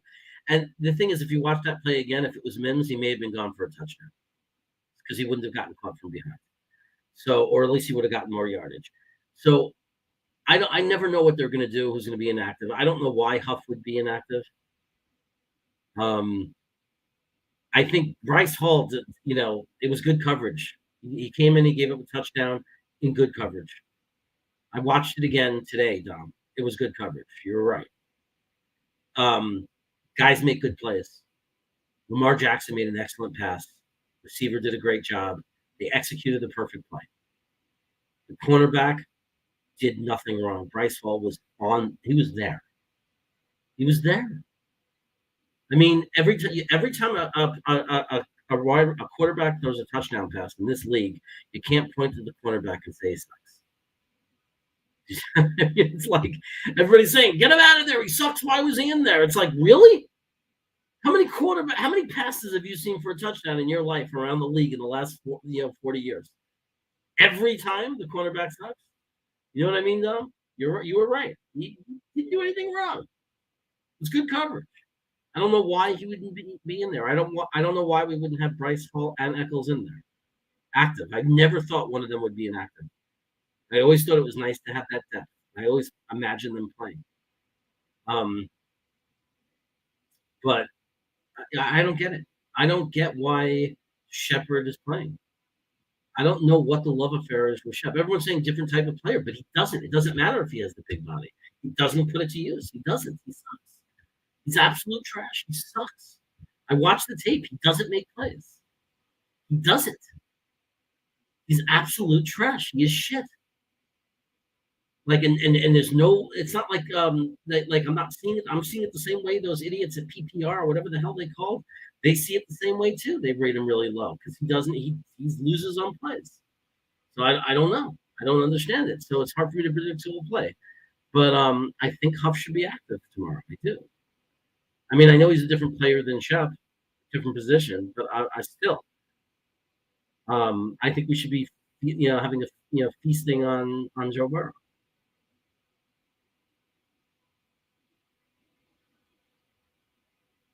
No, I'm not saying it's us as fans, Ronald. I'm saying the people upstairs are acting as if they're fans. You know what I mean? They're making decisions that fans would make. They're trying to build a team with emotion by just bringing in a star, and they're not like an architect drawing out a plan. Everybody's in such a rush for change, but you don't do it just by bringing in a star. You don't. That's not the way to do it. You have to draw up a plan. What we're doing right now is we are following a plan. You know what I mean? We're following a plan. No, not a real leader. A leader doesn't act on emotion. And that's what makes Joe Douglas such a good GM. A leader does not act on emotion. A leader follows a plan. They follow what they value players at a certain value, and they stick to it. They hold steady. That's what Pittsburgh does. They don't overpay players. That's what New England did. That's what Green Bay does. Baltimore, you have any long-term winning franchise, notice how they let superstars go. They don't overpay. They don't. Look what happened with Seattle, overpaid Jamal Adams. They traded everything, first-round picks. They gave him shitloads of money and wasted tons of their salary cap for a star. And what happened? It didn't work, and look what it did to the franchise, or it contributed to what happened to that franchise. And now he's hurt for a year. It's not how you run a team. Like that's why fans can't run a team. You need somebody who could be non-emotional, who could stay to a plan.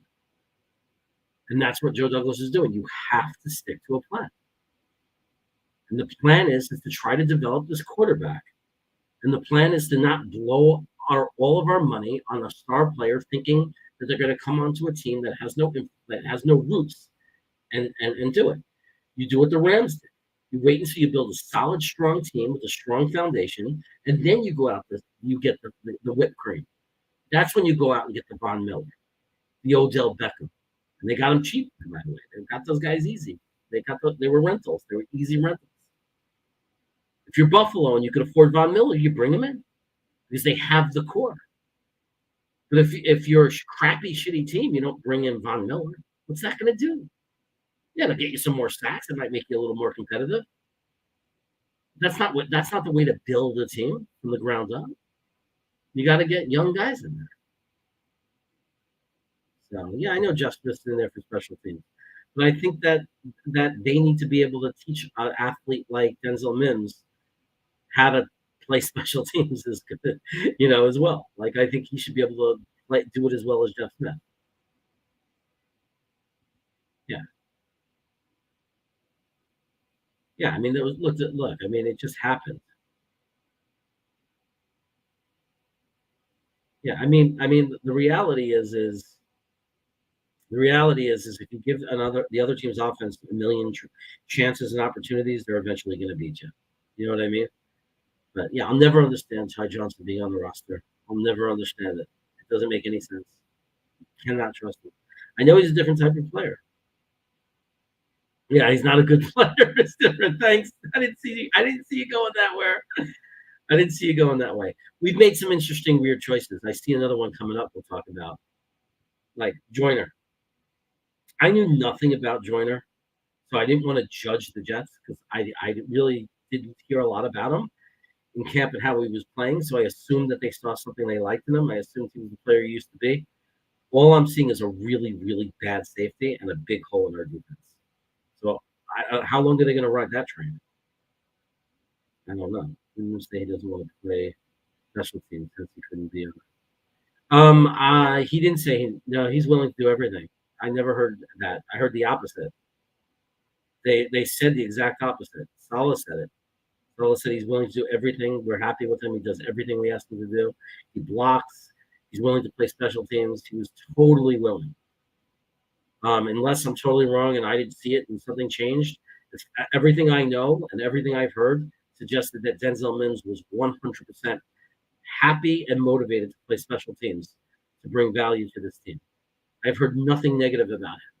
They're not willing to do anything asked of them. It's supposed to be 74 and sunny with a possibility of rain.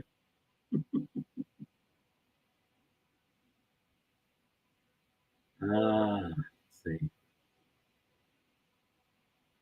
Oh my God! This guy right is getting annoying. Shut up. Have you seen the strain that Jeff Smith plays special teams with snacks? Have you seen the strain that Jeff Smith plays special teams with snacks? What do you mean he plays with me? I'm snacks. What are you talking about? Bills have two great safeties. Losing hard for the year sucks for them. They'll still win the division easily. Yeah, they will. That's what having depth is, right? And we have it in some positions. I don't want to name anything or jinx anything. There are certain positions we can have a guy get hurt, and we don't panic. We don't panic because we have depth, and that's the difference. That's what Joe Douglas has done in just under 2 years. We actually have depth in certain areas. But that's what's so puzzling about like Ty Johnson as the number 3 running back, because we had so many better options. Coleman, better third, Bam Knight. Like we had much better options. That's why it's so confusing, because if a guy goes down and Ty Johnson is now the guy that we have to rely on in a game to have multiple carries, that's ridiculous. I don't trust him at all. Certainly not as a receiver. My God, at what point are you going to realize the guy is not trustworthy? He just isn't.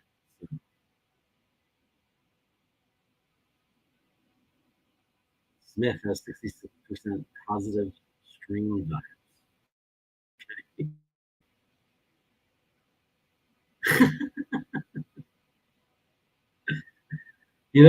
Look, I'm not trying to beat up on Jeff Smith. I have nothing wrong. Honestly nothing against Jeff Smith at all, and I'm rooting for him. I just don't understand the decisions. I don't understand the decisions. And why not trade Mims?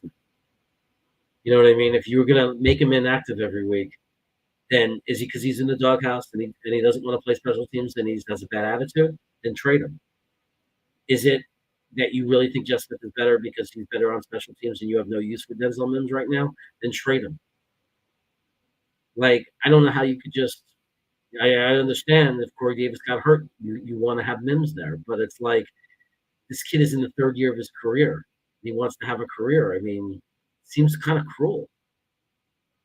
Seems kind of like he's in a really bad place. I mean, you got to get it just seems really messed up, because you're just killing this kid's career. I don't understand why he doesn't get a chance. Everybody else gets a chance. Okay, he messed up. Yeah, he did some bad things, but why isn't he getting a chance? He had they featured him in that last preseason game. Clearly what happened was they featured him. He had a great game and they thought they'd get a better trade offer and they didn't. So they're stashing.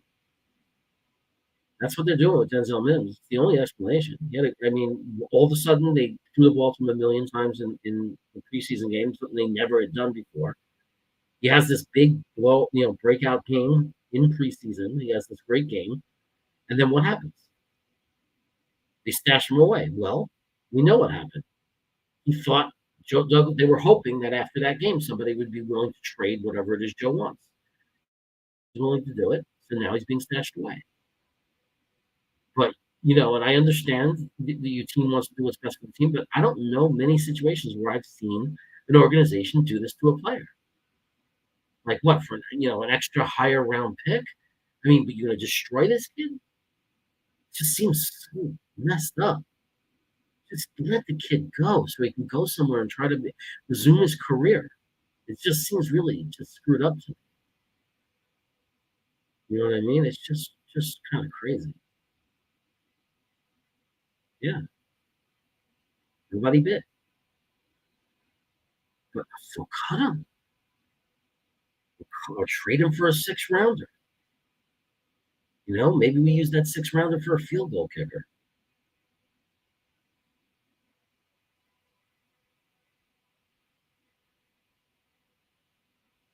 So I mean, just I mean, like it's a human being, man. It's his life. I just don't understand. He's working his tail off. Just trade him. It's probably not a good thing for the team to have him there, miserable. And why wouldn't he be miserable? And maybe they're thinking, no, they do that to me. Like, why be like that? It seems like the worst thing they're doing is the way they're treating men. I don't care, 6th round pick, and yeah, we're gonna look stupid. Yeah, if they're worried they're gonna look stupid, they should be, because there's a good chance they're gonna look stupid. He's gonna go somewhere and be very good.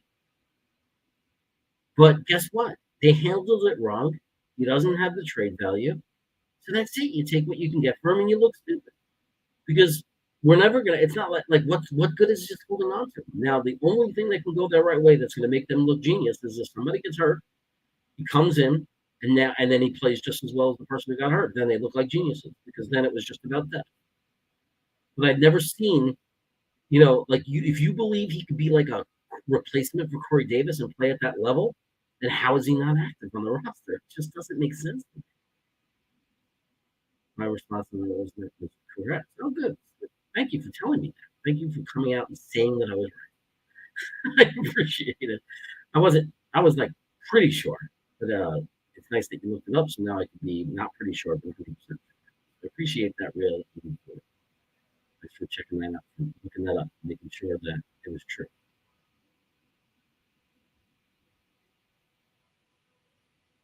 Yeah, like if he was a douchebag and they have him on the inactive, that's fine. But then at what point do you say, let's get the douchebag out of the locker room? Let's get him out of here, right? Because if it's been going on this long and he's still being a douchebag, obviously he's not going to ever be, someone we want on the team. But yeah, I mean the reality is though, as far as we know, he's not. He's never been a problem in college. No one's ever said anything bad about this kid. He's never said anything wrong in front of the media. He's literally never said anything wrong. He's never been in trouble as far as I know. Maybe let me know if he has. I don't know of him ever being in trouble outside of football. I mean, the kid has done nothing negative except his performance like last year and like the playbook or whatever it was. So, but okay, but trade him. I mean, why does he deserve this? It's like really, maybe I've never seen someone get this kind of treatment before in the NFL. I really haven't. It's amazing to me. It's just guy came out and said he wants to be traded, and you're going to say no, we can't trade you. You're too valuable. You're in our, you're one of our top 6 receivers, and then he's going to be inactive. Like, come on, man. It's just crazy to me. They want to replace Corey Davis with him. All right, but let him play, develop him. Have him in there. Find the spot. Find the roster spot. This kid's got to be in there. You know what you're doing. You know what they're doing. Yeah, he needs to play. I mean, it's like if he's the replacement for Corey Davis, how are you going to know? You're not giving him a chance to show he can do it in the game. I don't root for injuries, but man, it's like the only chance this kid has is if there's an injury. something we don't want to root for, and that sucks. I want them to get a chance. Maybe if we're being blown out of a game, or better if we're like winning in a game, we bring it. Then Mims did no favors to himself on the field this year, but he could have said a lot of things. He owns everything and seems to be working hard. Yeah, really feel bad for him, but is at best for WR5. Hey, maybe we get to the hopefully we stay in contention. Let's say we don't make the playoffs, but we make it all the way to week 14 or something, week 15, and then finally we're officially eliminated. Maybe the last 3 games of the season you let them play. Something. So you see what you got. Otherwise, I don't understand. What's the point of keeping them? Maybe one of the coaches is a hot level. You never know. I doubt it, but you never know. All right, guys. Some guy, I'm sorry. I know you got here late, but I'm tired. I'm waiting for an injury to break. I got to take my dog for a walk. It's been hot all day. I haven't taken him out since the morning. So I will call it a wrap. Hey, guys, thanks for joining me. Impromptu show. Kind of set it up an hour ahead of time. And a lot of you stuck with me and stayed here and hung out. And I appreciate you guys for that. Take care of yourselves. I'll be on with Green Bean tomorrow on Jets, Jet Nation, Jets, and I'll be on Green Bean airs it on his channel, Green Bean Jets Fan. So hang out with us tomorrow. Come by, stop by, hang out with us, and we'll watch the game together. And then remember, after the game, 10 minutes after the game ends, go to Buffalo Jet Fan. I'll be on there with Watu K and Talking Jets with Tigo. And we will be doing a post-game show and reaction. So make sure you jump on there. And go Jets.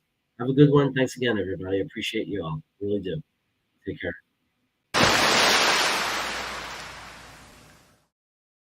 I would regret it if people look back at the first episode and you weren't on it. Yeah, well, I like that. It's called forward thinking. We have one of the worst beats in the world. We do. Our beat is horrible. Connor could shove that article up his ass.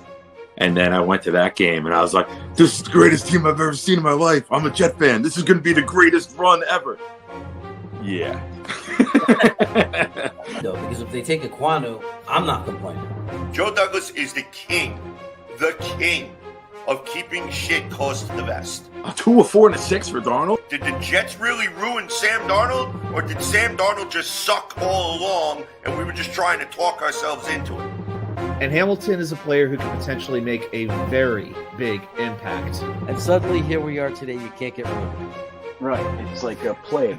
Joe Douglas was hired because he's not those general managers. Okay, Luscious. Somebody is going to fall just like Elijah Moore did, just like Michael Carter did. What would, if you had one sentence to say to Joe Douglas, what would you say? So you would say, you had me at hello, and then give him a big old wet one right on the smack.